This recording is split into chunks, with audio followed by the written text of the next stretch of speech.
اهلا بيكم. معاكم دينا خلاف، لايف كوتش، مدربه الوعي الذاتي والتطوير الشخصي، اخصائي ارشاد نفسي، ممارس البرمجه اللغويه العصبيه. تعالوا النهارده نتكلم عن الالم اللي احنا طول الوقت بنقول فيه ان الحياه قاسيه قوي علينا، المواقف اللي بتتكرر كتير في حياتنا وبنبدا نسال نفسنا هو انا ليه بيحصل لي كل ده؟ النهايه اللي بتكون متكرره في كل علاقه وفي كل حياه، والفشل اللي احنا بنقع فيه، ونبدا نسال نفسنا هي الحياه ضدنا ولا معانا؟ ونبدأ نشوف ان في ظلم وفي أسوأ من الحياة لينا. تعال النهاردة نقول ان الألم اللي بيحصل في حياتنا هو جاي عشاننا مش ضدنا.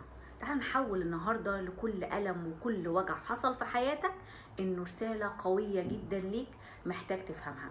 الحياة بتكلمنا طول الوقت، ولكن مش بكلام، بتكلمنا عن طريق تكرار الوجع والألم اللي بيحصل لنا، تكرار أنماط طول الوقت بتتكرر في حياتنا، علاقات بندخل فيها بنتوجع وبنتألم وبنتأذي، وبنسأل نفسنا أنا اشمعنى أنا اللي بيحصل لي كل ده؟ وأتاري دي رسالة ليك جاية تحررك وتخلي عندك وعي وإدراك إيه اللي بيحصل جوه، وإن أنت محتاج تدخل جوه نفسك وتبدأ تفهم الرسالة اللي جاية لك.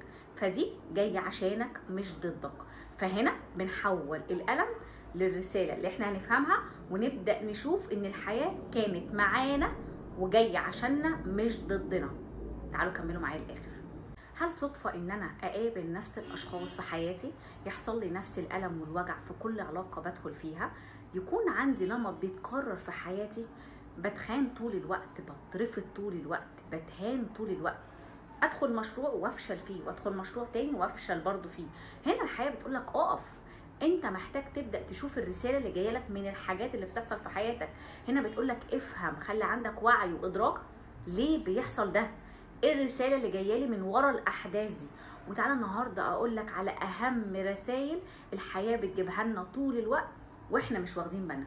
وطول ما انت مش واخد بالك ان في رسالة مهمة جاية لك من الحياة في المواقف دي، طول الوقت هتتعرض لنفس الألم ونفس الوجع ونفس الأنماط المختلفة من الناس اللي بتتكرر في حياتنا، عشان تقف وتبدأ تشوف الرسالة وتدخل بيها جوه ذاتك وتفهم الرسالة.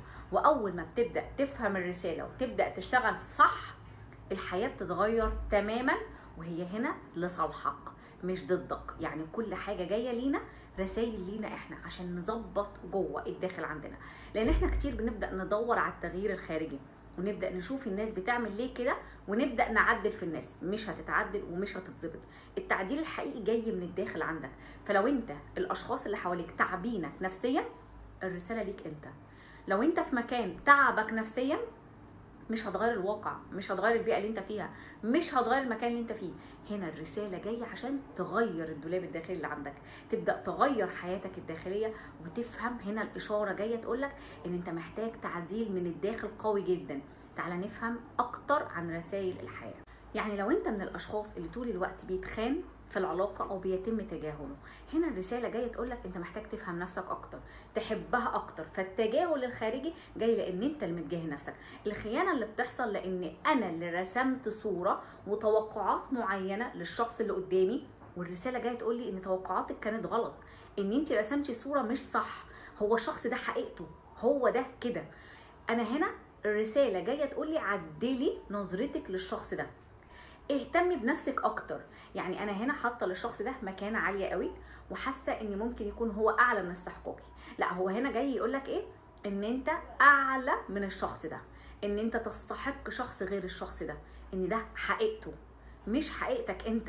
فهنا الرساله جايه تقولي ان انا اغير توقعاتي وابدا اشوف الحاجه السوداء اللي انا رسماها طول الوقت في العلاقه وببص بيها للشخص اللي قدامي، زي ما نقول مرايه الحب عمياء. فانا في حاجات كتير بتظهر واشارات، بس انا اللي مش عايزه اشوفها، لان انا بحب الشخص ده، لاني انا متعلق بالشخص ده. فلما الشخص ده بيخوني، هنا الرساله جايه تقول لي عيدي توقعاتك من اول وجديد. شيلي النضاره السوداء اللي انت لابساها طول الوقت وشوفي الحقيقه دي، شوفي الاشارات اللي عماله تجيلك طول الوقت وانت عماله تتجاهليها.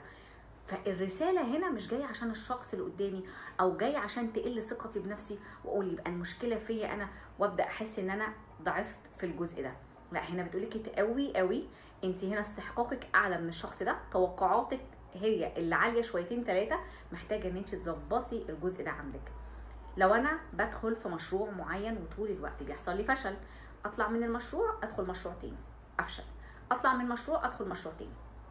اقف، افهم، المشروع ده مش بتاعك. انت ممكن تكون شايف ناس بتنجح وبتحقق حاجات في الحته دي، بس دي مش بتاعتك، ده مش مكانتك. او انت محتاج ان انت تشوف ايه اللي بيحركك. ما انا ممكن يكون بيحركني خوف قديم عندي فعايز انجح، فالخوف هنا مش هينجحك، بيعطلك، بيوقفك. فانا عندي خوف ان انا افشل، فهو ده اللي هيحصل. الخوف الشديد ده مع توقعي بالفشل هيحصل فشل حقيقي.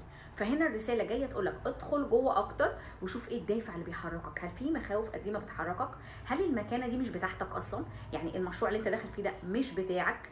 وابدا غير تاني. طيب قولي لنا بقى ازاي اقدر اوصل للرساله بتاعتي. تعالى اقول لك على تمرين قوي جدا. تقعد مع نفسك وتمسك ورقه وقلم وتبدا تسال نفسك ايه النمط اللي عمال يتكرر في حياتي؟ بيتكرر تجاهل ولا خيانه ولا رفض ولا فشل؟ اكتب النمط اللي عمال يتكرر في حياتك. بعد كده اكتب الموقف او الحدث اللي طول الوقت انت متذكره. حصل لي خيانه من فلان، حصل لي رفض من فلان، حصل كذا. اكتب المواقف او الاحداث اللي بتحصل نتيجه النمط ده.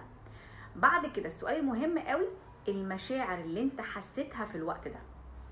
ركزوا يا جماعه في حاجه مهمه قوي بالنسبه للمشاعر.